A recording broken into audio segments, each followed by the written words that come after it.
Saudara, 1 bulan sudah surat pemakzulan terhadap Wapres Gibran Raka Buming Raka yang diajukan oleh Forum Purnawirawan TNI. Kemudian, kenapa DPR masih belum membahas surat permintaan pemakzulan Gibran ini? Kemudian bagaimana aturan hukum tata negara tentang pemakzulan wakil presiden? Kita akan bahas bersama dengan sejumlah narasumber yang hadir melalui sambungan daring, saudara.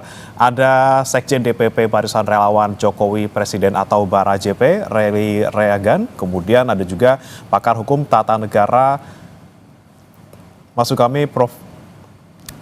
pakar hukum tata negara Profesor Juanda, saudara yang akan segera bergabung juga. Selamat pagi Bapak-Bapak.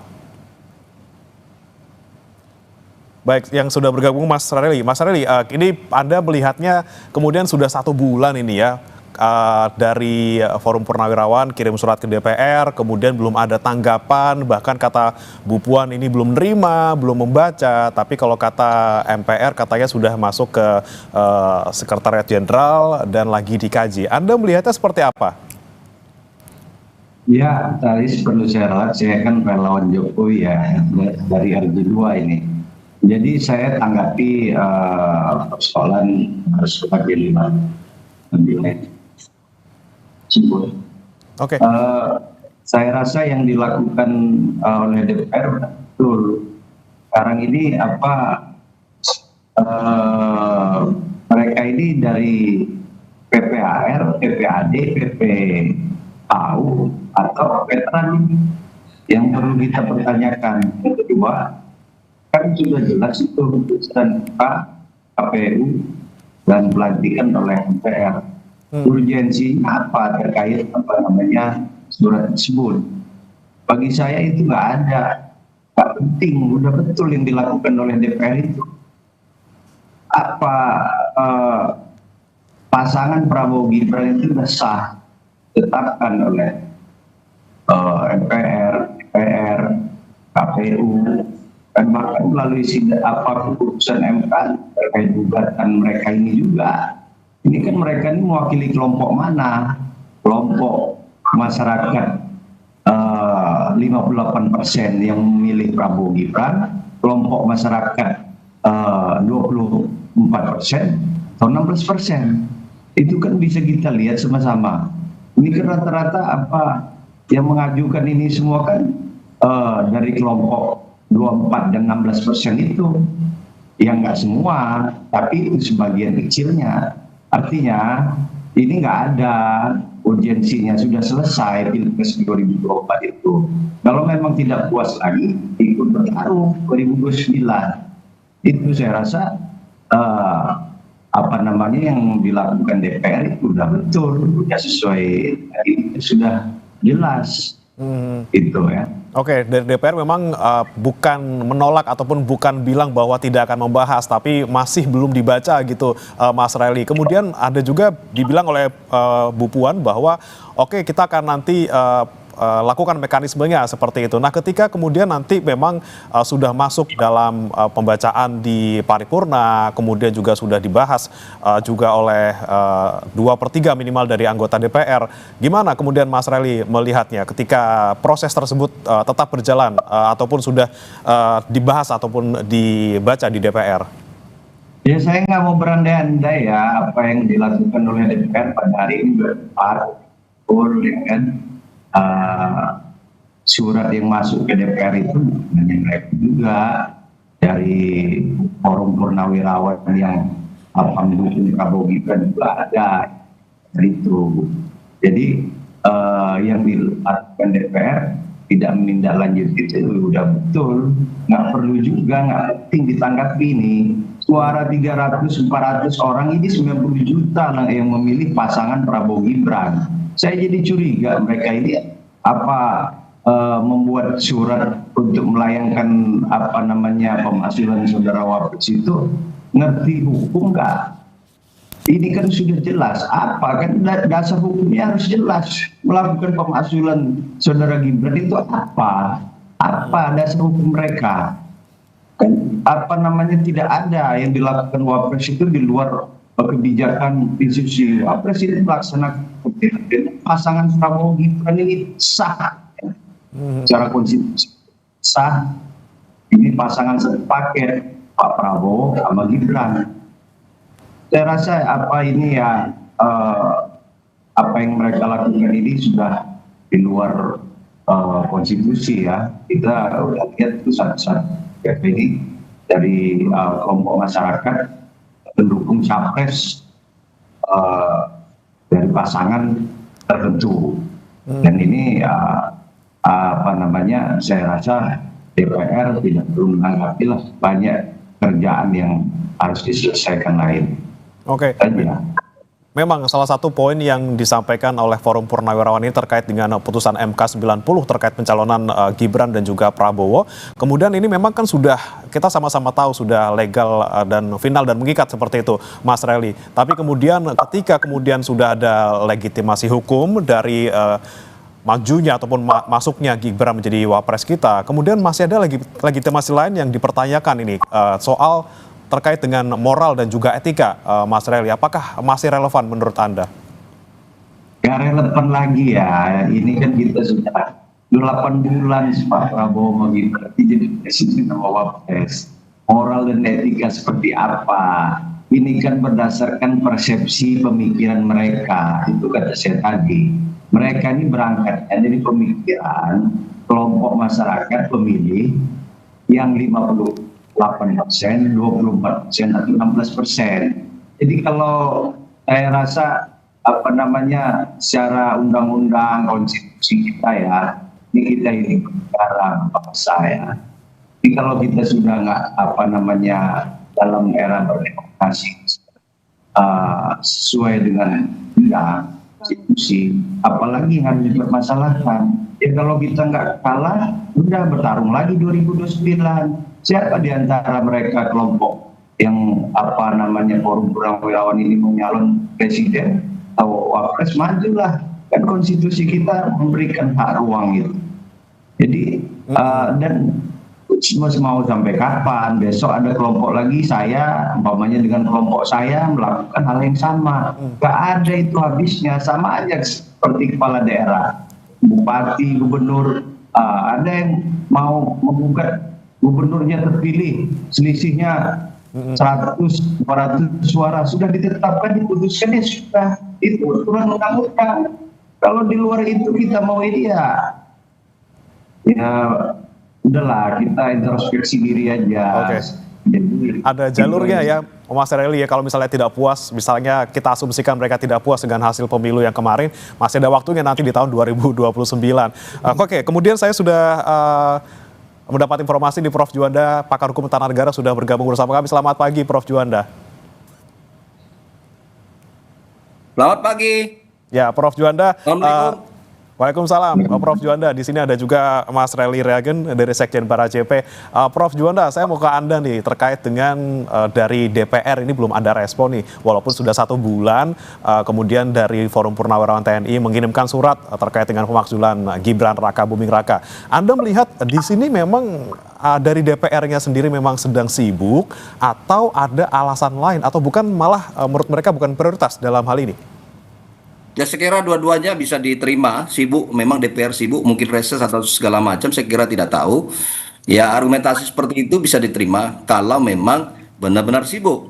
Tetapi kalau memang agenda lain, prioritas lain, saya kira juga bisa diterima. Tapi apapun, ya, apakah sibuk ataupun agenda lain atau ada prioritas lain, menurut saya berulang-ulang sekali saya sampaikan di media massa, ini perlu dan harus direspon oleh DPR dalam rangka untuk menyelidiki apakah benar atau tidak benar dari usulan ini. Saya kira ini merupakan kewajiban dari DPR sebagai lembaga perwakilan rakyat. Ini yang saya selalu dorong supaya kenapa kelihatan prinsip negara demokrasi, prinsip negara hukum yang berkonstitusional misalnya, ini kelihatan ketika DPR merespon dengan cepat ya setiap gagasan, setiap usulan yang datang dari masyarakat. Apakah itu adalah masyarakat kecil, apakah masyarakat elit dan seterusnya, termasuk adalah para purnawirawan TNI. Nah, oleh karena itu ini kan hal yang sangat penting bagi negara kita. Sebab kalau tidak seperti ini nanti dianggap juga DPR tidak responsif, tidak memperhatikan suara-suara rakyat. Tetapi ketika ini sudah direspon, makanya saya selalu mengatakan respon dan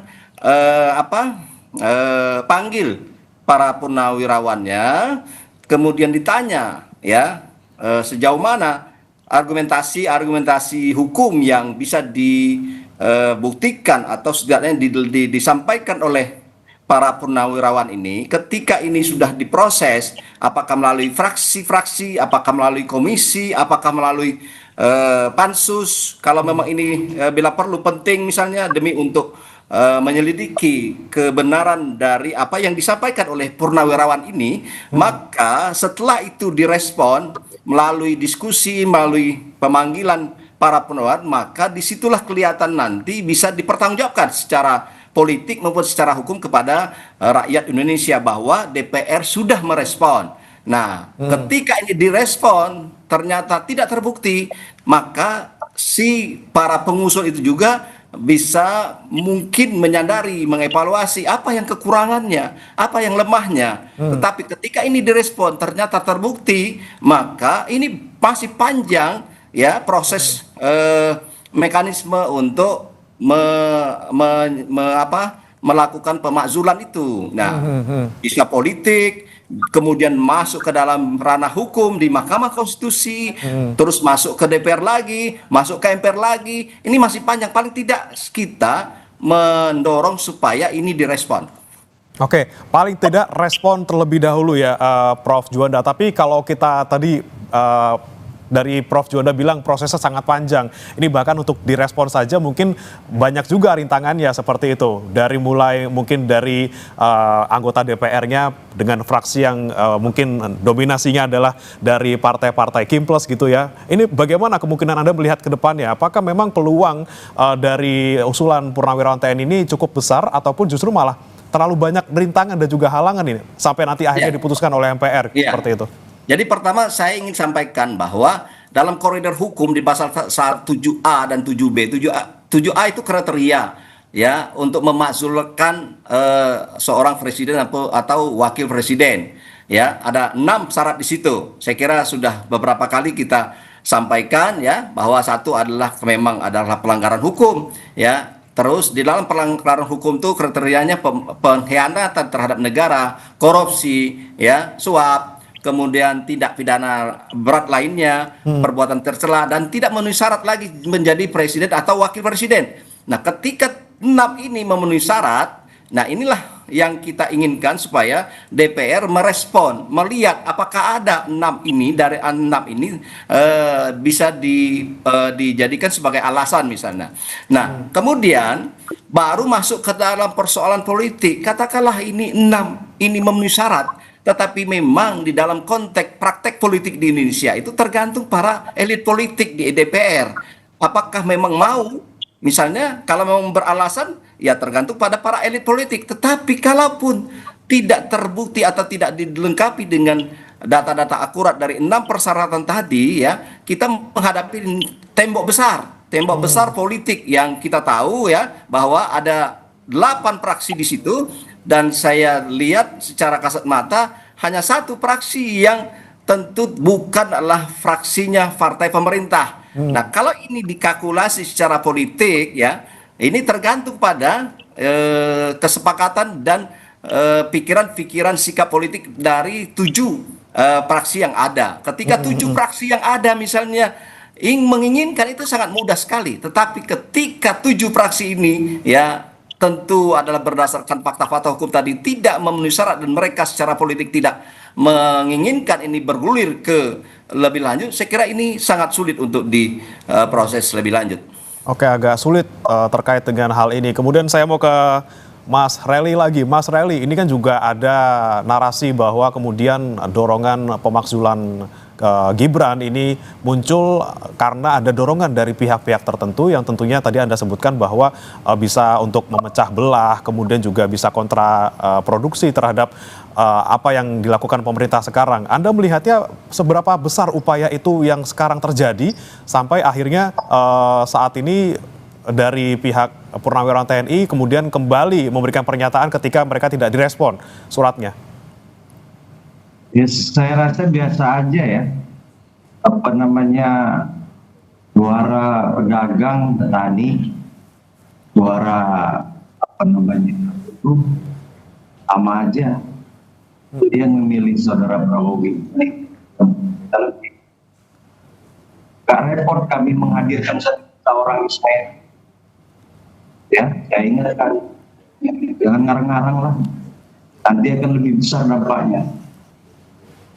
Apa yang dilakukan DPR itu dan partai koalisi kabinet ini solid kok.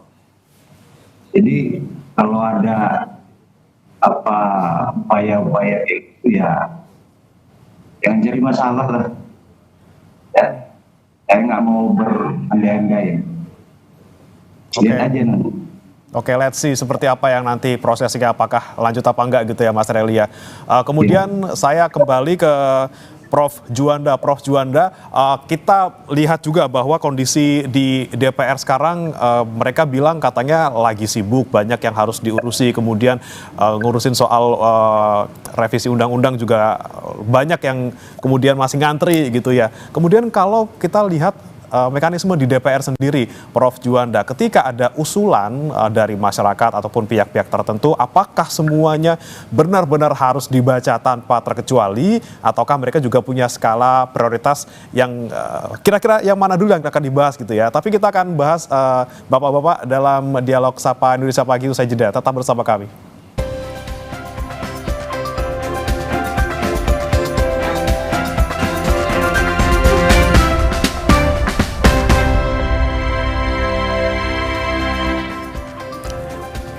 Kembali di Sapa Indonesia Pagi, saudara. Sebelum kita lanjutkan perbincangan kita pagi hari ini, kita simak dulu berita terbaru dari Wapres Gibran Rakabuming Raka yang kunjungan kerja bareng dengan Ketua Komisi 4 DPR Titi Soeharto. Dalam kunjungan kerjanya di Sleman, Yogyakarta, Wapres Gibran Rakabuming Raka melontarkan candaan kepada Titi Soeharto dengan bilang Titi Soeharto adalah Ketua Komisi yang paling sakti. Hal ini disampaikan Wapres Gibran dalam sesi tanya jawab bersama dengan wartawan usai kegiatan rembuk tani sekaligus panen tebu di lahan milik TNI di Sleman. Wapres Gibran menjawab alasan hadirnya Titi Soeharto dalam acara rembuk tani ini. Gibran bilang hadirnya Titi membuat masalah pertanian cepat terselesaikan karena Titi dinilai sebagai ketua komisi yang paling sakti. Kita ingin visi misi program-program dari Bapak Presiden Prabowo bisa berjalan dengan baik, dan apalagi ditambah ini ada Bu Ketua Komisi, pasti bisa berjalan dengan lebih baik ya. Masalah-masalahnya cepat terselesaikan. Beliau kan Ketua Komisi paling sakti. Kita kembali lanjutkan perbincangan kita, saudara. Tadi selain Mas Relly Reagen, relawan Juang Jokowi, kemudian ada pakar hukum tata negara Prof. Juanda juga telah hadir saat ini. Mas Agung Baskoro, Direktur Eksekutif Trias Politika. Selamat pagi, Mas Agung. Pagi, Mas Bremana, Ya, Mas Reagen dan Pak Juanda. Baik. Pagi. Ya, Mas Agung, Anda melihatnya nih fenomenanya seperti apa? Kemudian dari Purnawirawan TNI sudah ngirim surat dari sebulan lalu, belum juga ada respon dari DPR, walaupun sudah ada pernyataan tapi belum masuk dibahas ataupun dibaca gitu ya, Mas Agung ya. Anda melihatnya ini kendalanya di mana? Apakah belum ada lampu hijau misalnya dari ketua politik, ketua partai politik dari masing-masing fraksi gitu ya? Atau seperti apa Anda melihatnya? Iya, pertama secara personal ini mengafirmasi ya bahwa posisi tawar keluarga Solo ini masih kuat di elit politik nasional kita, Mas.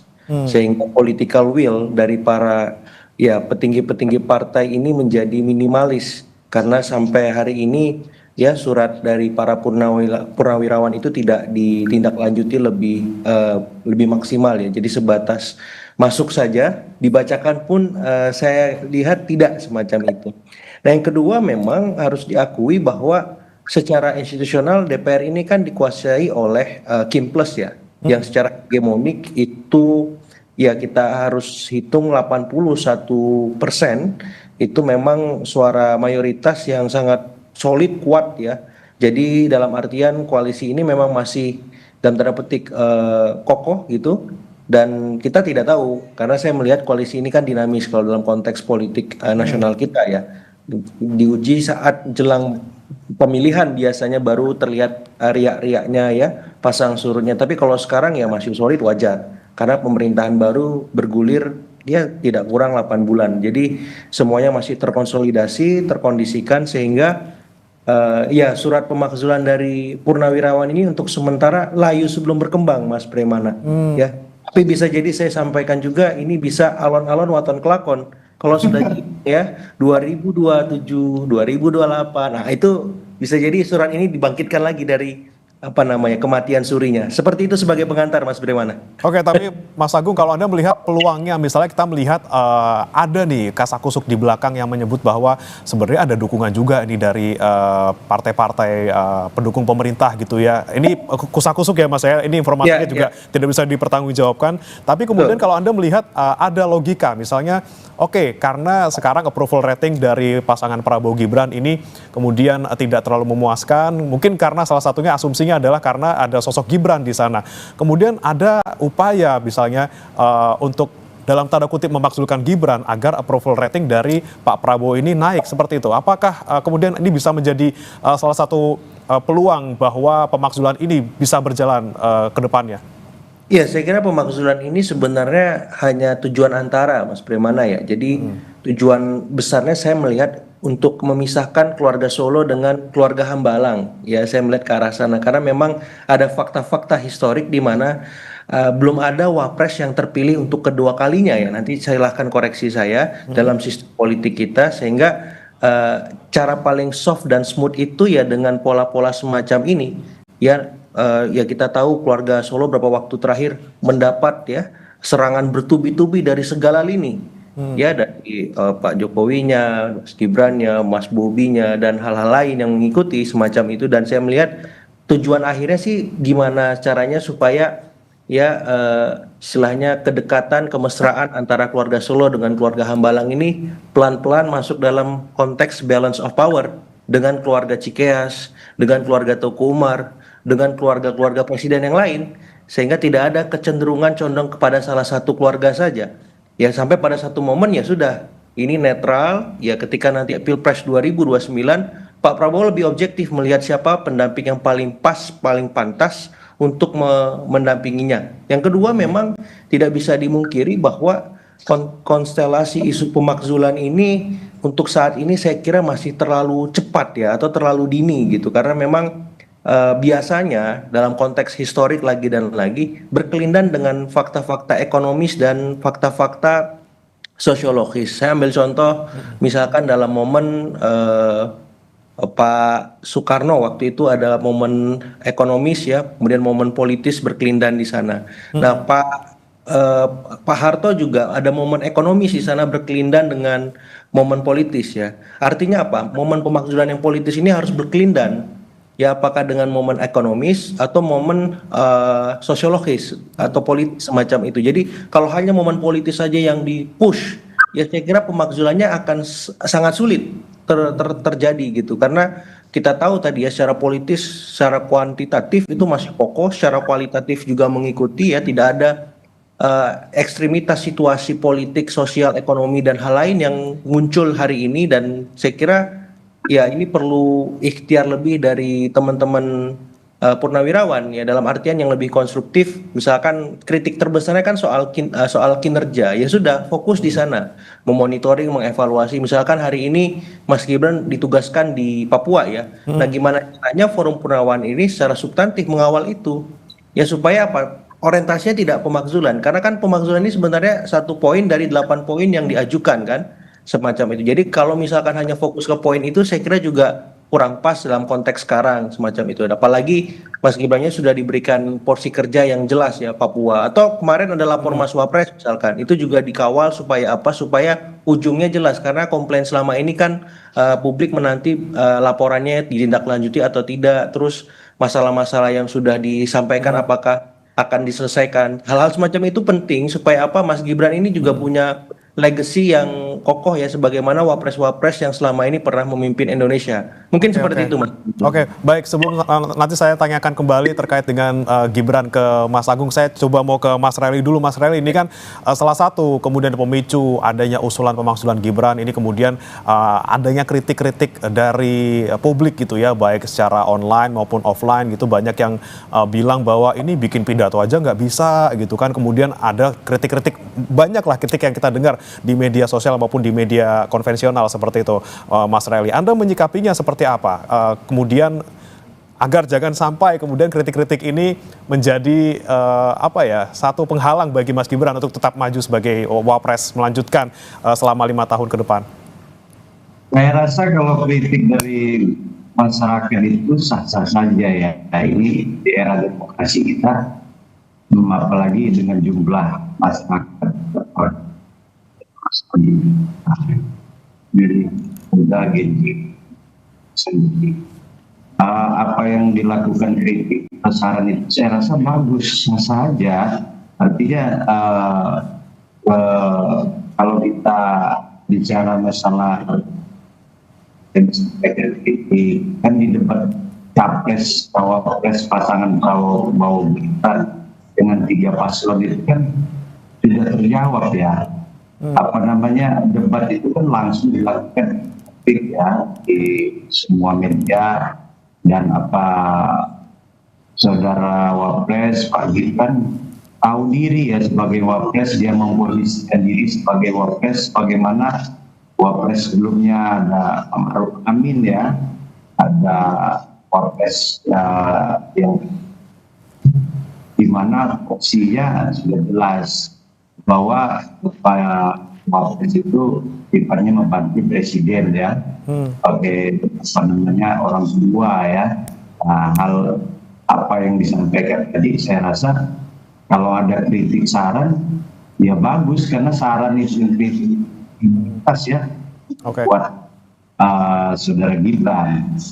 Oke, kritik adalah hal yang bagus, kemudian bisa membangun dan juga mendukung Gibran dalam menjalankan tugasnya. Kemudian saya ke Prof. Juanda lagi. Prof. Juanda, kalau Anda melihat dari beberapa poin yang disampaikan oleh Purnawirawan TNI, ada terkait soal putusan MK 90, kemudian terkait dengan perbuatan tercela yang dibilang ini fufu-fafa seperti itu. Kemudian ada juga terkait dengan kapasitas dan juga kemampuan, tadi baru saja kita bahas, dan juga terkait dengan ada dugaan korupsi gitu ya.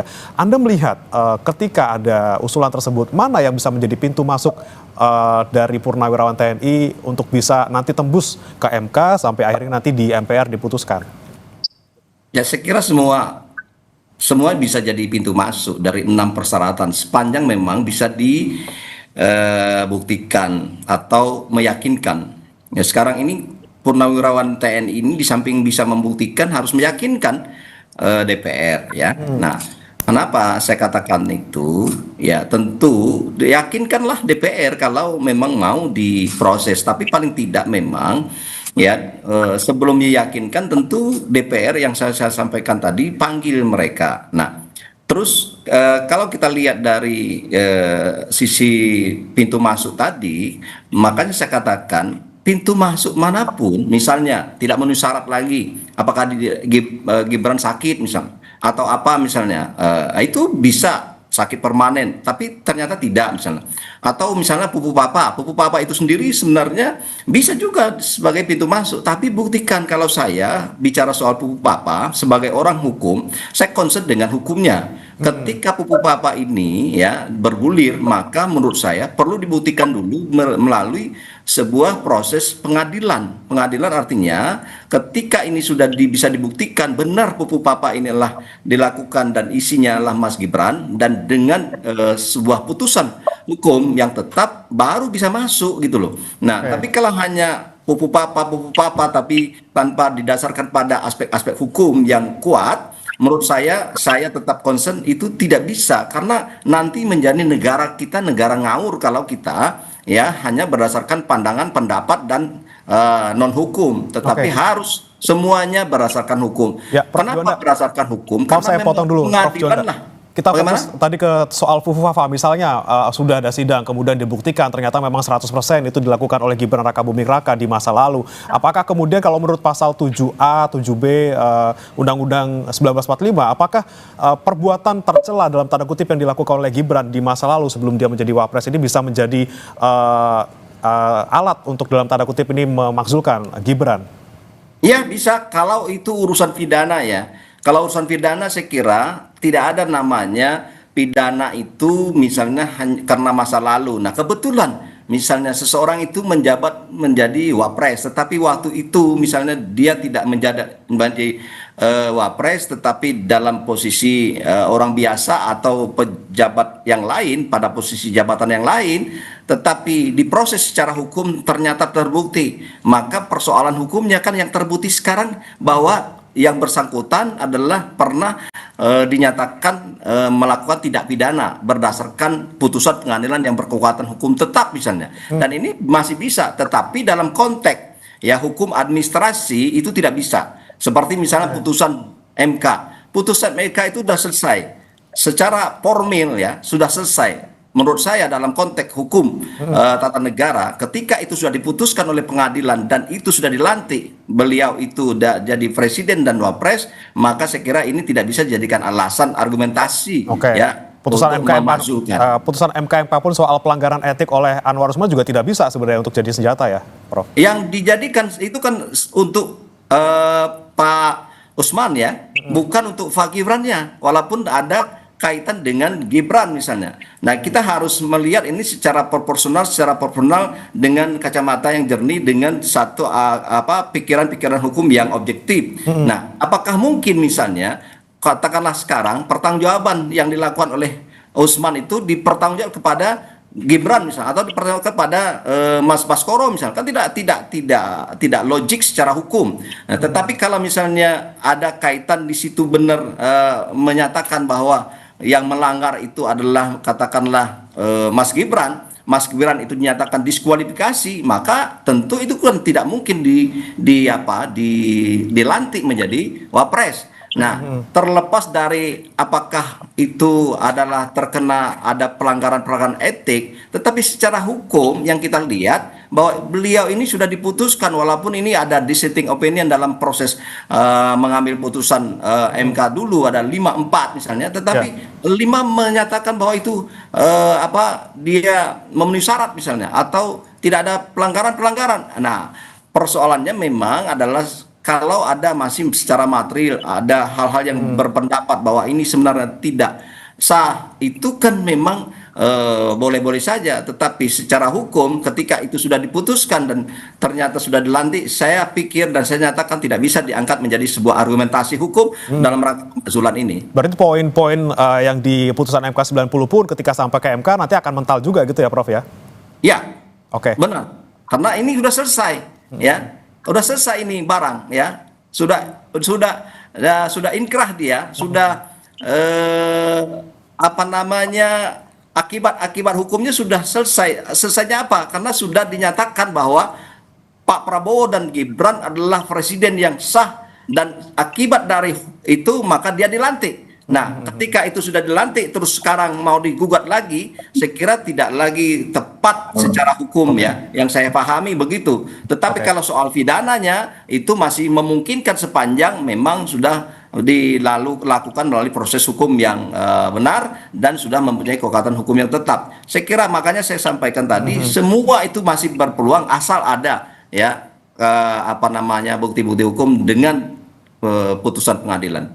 Oke, baik, saya mau ke Mas Agung lagi. Mas Agung, ini terkait dengan sosok Gibran yang tadi sudah disampaikan juga oleh Prof. Juanda bahwa bisa masuk lewat perbuatan tercela, tapi untuk soal putusan MK 90 ini sepertinya sudah mental gitu ya. Tapi kalau misalnya di pintu masuknya soal kapasitas dan juga kemampuan dari Mas Gibran yang mungkin banyak orang mempertanyakan soal hal ini, kemudian bisa nggak sih menjadi satu senjata dalam tanda kutip untuk memasukkan Gibran? Apakah ada standar-standarnya? Ketika Gibran tidak bisa ini kemudian berarti tidak mampu atau seperti apa, Mas Agung? Iya, saya melihat memang lebih memungkinkan celah yuridisnya, Mas ya.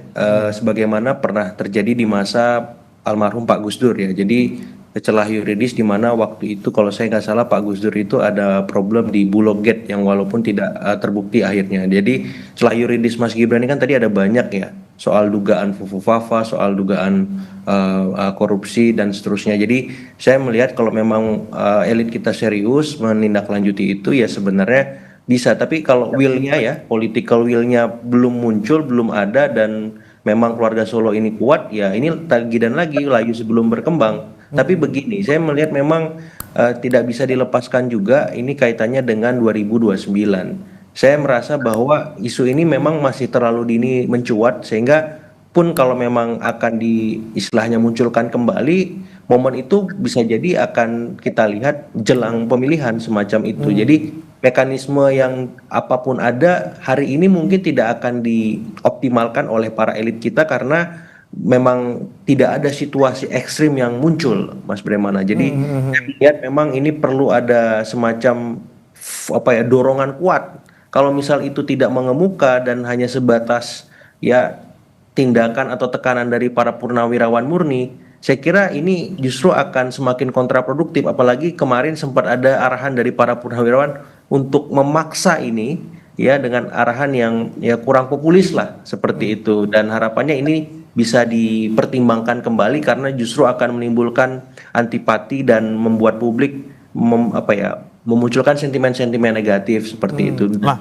itu tadi poinnya Mas Agung, ketika tadi ada kalau misalnya tidak direspon oleh DPR maupun MPR, nanti para purnawirawan ini dalam tanda kutip ini ngancem nih Mas, bakal dudukin MPR gitu ya. Itu gimana Mas, gonjang-ganjing kita kalau misalnya ternyata emang bener-bener nanti purnawirawan ini dudukin DPR nih, nggak tahu nih bentuknya dudukin seperti apa, apakah berdemo atau seperti apa, bagaimana Mas Agung melihatnya?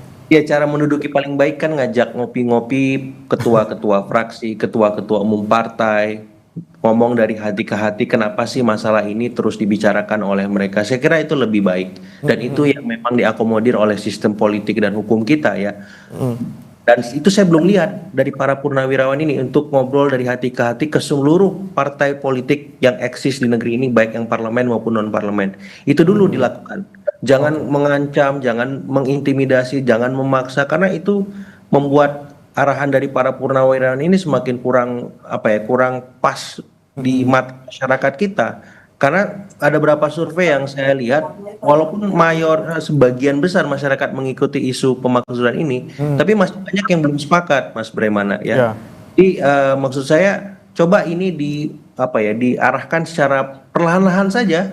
Kan tidak ada keharusan harus segera karena tidak ada situasi yang mendesak ke arah itu. Tapi kalau misalkan para petinggi elit parlemen ini hadir, besok pun bisa sebenarnya Mas dibacakan, kemudian masuk dibahas ya di DPR, kemudian nanti dipertimbangkan di MK sampai nanti sidang di MPR. Tapi kalau willnya nggak ada, susah, sangat-sangat susah sekali karena memang pendekatan yang saya lihat dari para purnawan ini sifatnya masih searah ya, bukan dua arah.